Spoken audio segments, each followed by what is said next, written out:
उद्देश्य के लिए हमने इतनी सारी मेहनत की, वो तो सफल नहीं हुआ। ज्योत्सना का अक्षय सिंदूर तो नहीं मिटा सके हम। हाँ, मैं भी वही बात सोच रही हूँ।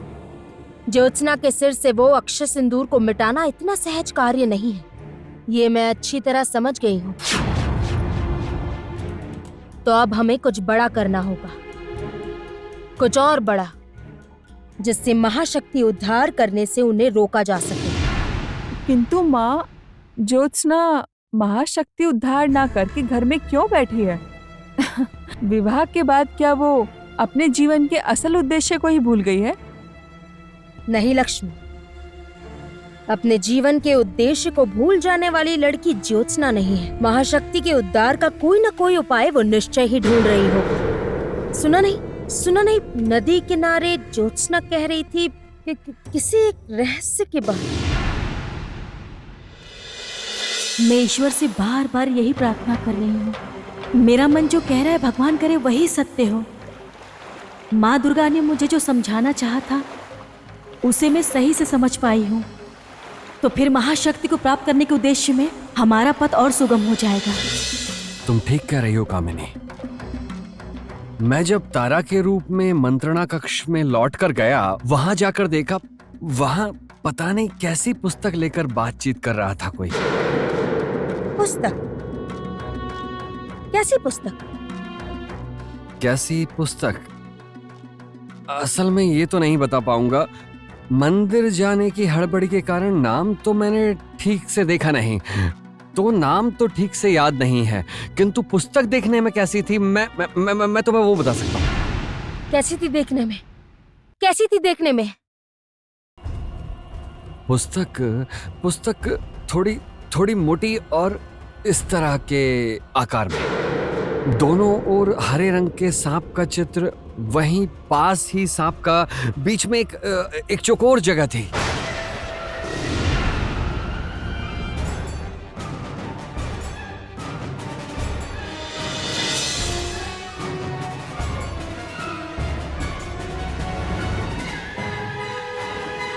बताइए तो, पुस्तक क्या ऐसी थी? हाँ, यही तो वो पुस्तक है। नाग रहस्य ज्योत्सना के हाथों गई कैसे?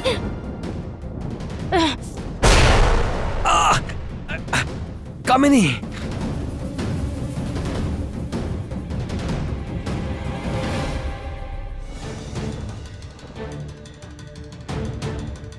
मित्र, इतने अधैर्य ना हो, मैंने तो उन्हें बुलवाया ही है।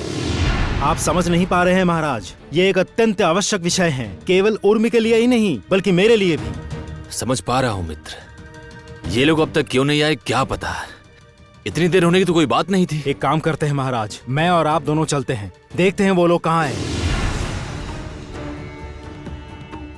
हाँ, यही करते हैं, चलो। पिताजी! मित्र,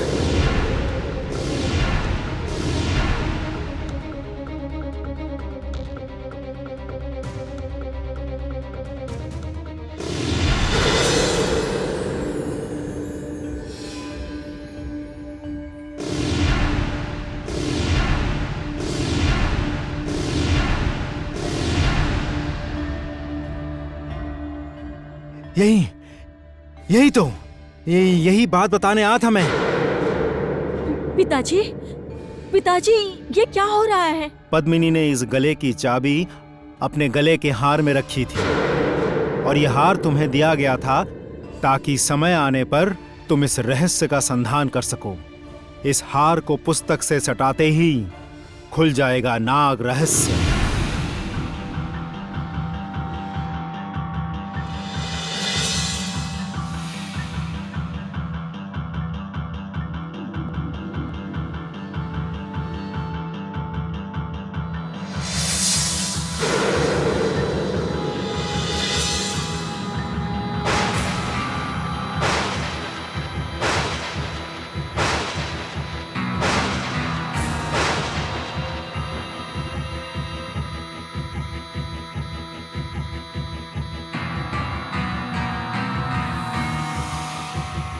नाग रहस्य का जो असल दावेदार है, नागवंश का जो योग्य उत्तराधिकारी है केवल वही कर पाएगा इस नाग रहस्य का उद्घाटन।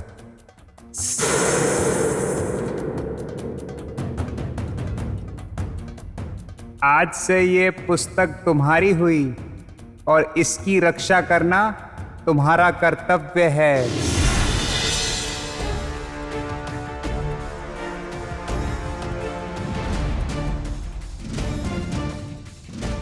महाराज, महाराज क्या हो रहा है ये? मैं तो कुछ समझ ही नहीं पा रही। माँ आप शांत हो जाओ।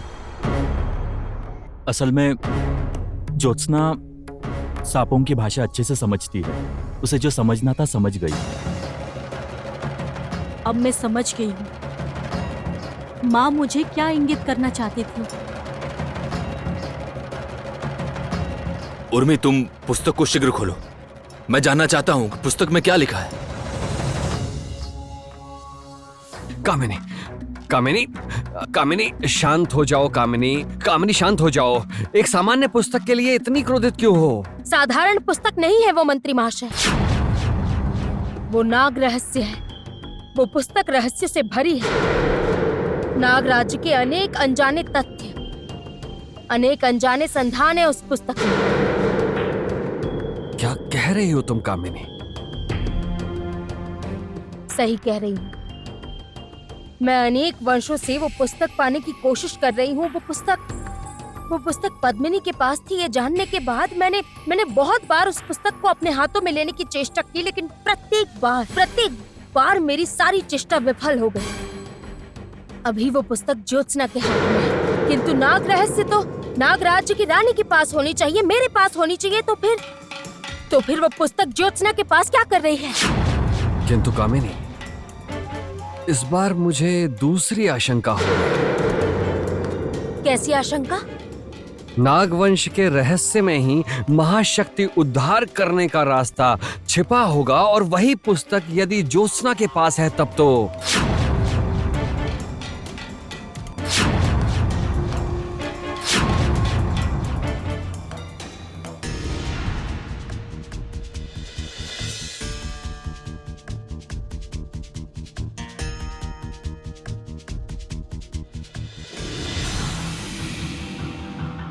ये है नाग राज्य,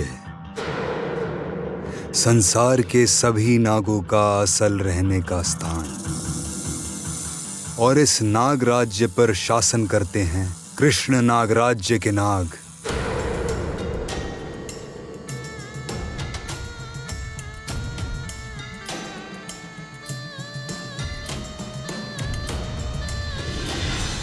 पापी श्वेतनाग वंश के लोगों ने अन्याय कर कृष्ण नाग राज्य से सिंहासन छीनकर नाग